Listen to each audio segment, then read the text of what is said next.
2.7ல 7 sum. Find the 10th term of a GP. 10th term find பண்ணோம். Whose 8th term is 768 and the common ratio is 2. அப்போ இதுக்கு முன்னாடி some 6 சம்ல என்ன கொடுத்துருந்தாங்க, 2 டேர்மாக கொடுத்துருந்தாங்க. 2 டேர்மாக கொடுத்துட்டு அதுலேருந்து நமக்கு இன்னொரு டேர்ம் கண்டுபிடிச்சிருந்தாங்க. அப்போ நம்ம ஏவும் கண்டுபிடிச்சோம், ஆரும் கண்டுபிடிச்சிட்டோம். அதுக்கப்புறம் தான் 12th டேர்ம் கண்டுபிடிச்சோம். இங்கே அப்படி இல்லை, 8th டேர்ம்னு ஒன்று கொடுத்துட்டாங்க. ஆனால் இன்னொன்றில் டேர்மாக கொடுக்காம காமன் ரேஷியோவை ஆறாவே கொடுத்துட்டாங்க. போனதில் ஏவும் நம்ம தான் கண்டுபிடிச்சோம், 6 சம்மில் ஆரும் நம்ம தான் கண்டுபிடிச்சோம். 2 கண்டுபிடிச்சதுக்கப்புறம் எந்த டேர்ம் கண்டுபிடிக்க சொல்லியிருந்தாங்க, 12th டேர்ம் கண்டுபிடிக்க சொல்லியிருந்தாங்க. அப்போ 12th டேர்ம் போட்டு அந்த ஃபார்முலா எழுதி ஏஆர்லாம் கொடுத்து நம்ம செஞ்சோம். இந்த கொஸ்டினில் ஒன்று 8th டேர்ம்னு கொடுத்துட்டாங்க, இன்னொன்று டேரெக்டாகவே ஆர் என்னன்னு கொடுத்துட்டாங்க. அப்போ நம்ம ஏ மட்டும் கண்டுபிடிச்சா போதும். 10th டேர்ம் ஃபார்முலா எழுதி ஏவார், அந்த ஃபார்முலா என்னது, T N equal to A into R power N minus 1 தானே. அப்போ நமக்கு ஆர் தெரியும், ஏ மட்டும் கண்டுபிடிச்சிட்டா போதும், நம்ம 10th டேர்ம் கண்டுபிடிச்சிடலாம். இப்போ ஃபஸ்ட்டு கொடுத்ததெல்லாம் எழுதிக்கலாம். Common ratio R equal to 2.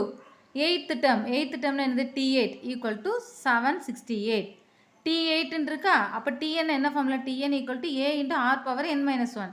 அப்போ T8னா A into R power 8 minus 1 என்ன ஆகிடும், 7. அப்போ ஏ இன்ட்டு ஆர் பவர் 7ன்னு எழுதிக்கலாம். T8க்கு பவர் என்ன எழுதிக்கலாம், இந்த ஃபார்முலா படி A into R power 7 equal to 768.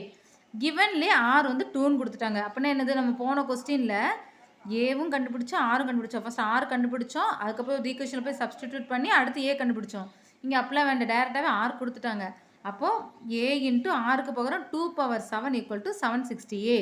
ஏ தானே கண்டுபிடிக்கணும், 2 பவர் 7 மல்டிப்ளிகேஷன் இருக்கிறது ஈக்குவல் டு இந்த சைடு வரையில் டிவிஷன் ஆகும். இப்போ 2 பவர் 7 என்னது, நம்ம இப்படி ஸ்ப்ளிட் பண்ணால் டிவிஷன் பண்ணுறதுக்கு ஈஸியாக இருக்கும். அதனால் 2 7 டைம் எழுதிக்கலாம்.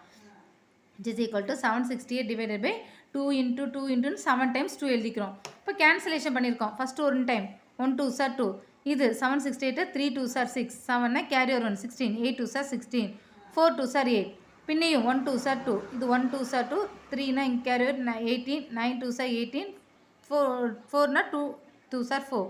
அடுத்து 1 2 is 2, 192 வந்துட்டு first 9 times sir 9 2 sir 18, 99 6 2 sir 12, பின்னையும் 1 2 சார் 2, 4 2 சார் 8, 9 9 16, 8 2 சார் 16, பின்னையும் 1 2 is 2, 2 2 சார் 4, 4 2 சார் 8, பின்னையும் 1 2 சார் 2, 1 2 is 2, 2 2 சார் 4, பின்னையும் 1 2 சார் 2, 6 2 சார் 12. அப்போ ஏங்கிறது என்ன கிடச்சிருச்சு, 6.